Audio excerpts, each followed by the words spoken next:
50 years after his death, Periyar EV Ramaswamy, founder of Dravida Kazhagham and rationalist reformer, continues to remain a subject matter of controversy in Tamil Nadu. Recently, BJP State President Annamalai called for removing his statues from near temples. What is this controversy about?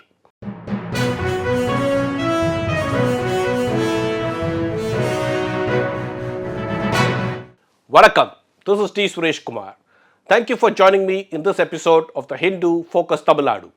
Last week in Srirangam, Annamalai declared that if the BJP is voted to power, its first task would be to remove the statues of those who denounced God and the plaques containing inscriptions against God from near temples. He said these statues would be replaced with those of Alwars and Nayanars, essentially saint poets and devotees of Lord Shiva, and those of Tamil scholars and freedom fighters. Although Annamalai did not name Periyar, it was very obvious that he was referring to him, because it was the Dravida Kazhagham founder who declared, "There is no God, there is no God, there is no God at all. He who invented God is a fool, he who propagates God is a scoundrel, he who worships God is a barbarian." Now there is a reason why Annamalai spoke about this subject from Srirangam. In 2006, it was in Srirangam that a bronze statue of Periyar was unveiled opposite the Rajagopuram, the temple tower of the famed Srirangam temple. This statue in fact has a history of controversies.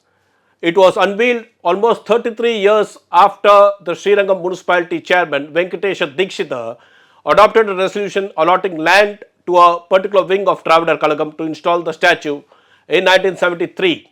Public interest litigations were filed in the Madras High Court challenging the installation of these statues, but the courts had dismissed them.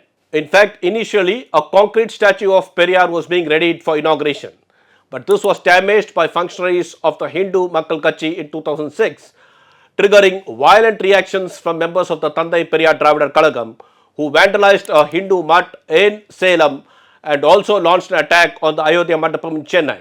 It is interesting to note that courts have refused to direct authorities to remove the inscriptions about there being no God from Periyar statues. In fact, historian A.R. Venkatachalapati has noted that it was Periyar who wanted this inscription to be engraved on the pedestal of his statues because he feared deification by his followers. A division bench of the Madras High Court had in 2019 held that there was nothing wrong in these words being inscribed in Periyar statues because he believed in these thought process. Incidentally, Justice Chandru of the High Court had once observed in an order that school children must know the philosophy of Periyar because that would help them develop scientific temper and a spirit of inquiry as enshrined in the Constitution of India. In 2018, after the statues of Lenin were razed to the ground in Tripura where the BJP came to power, a senior BJP leader in Tamil Nadu, H. Raja, had called for similar treatment to the statues of Periyar.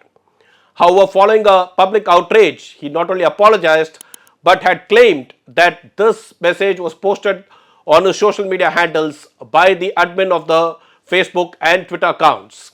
Nonetheless, H. Raja has not got any reprieve from the courts. Just a few months ago, Justice Anand Venkatesh of the Madras High Court refused to quash the cases filed against H. Raja for his remarks against Periyar. Warning Raja to guard his tongue, the judge directed him to face trial in the 3 cases that are pending against him for his remarks about Periyar. In fact, the judge hailed Periyar as a leader who wanted a new rationalist society sans caste, religion and God. He said that Raja's remarks would prima facie fall in the category that seeks to disturb public order. Against this backdrop, I think it's worthwhile for Annamalai and his party colleagues not to disturb this status quo in respect of Periyar statues or his sayings. It would be good if both the believers and non-believers stick to the respective ideology and faith instead of belittling or demeaning the other. In fact, it would be worthy to recount what the Hindu said in an editorial in 2006 after Periyar's statue was damaged in Srirangam. It said tolerance and reason seem to be in short supply among those claiming to act in the name of a religion that preaches tolerance and a movement that seeks to promote rationalism. On that note, this is D. Suresh Kumar signing off. Thank you.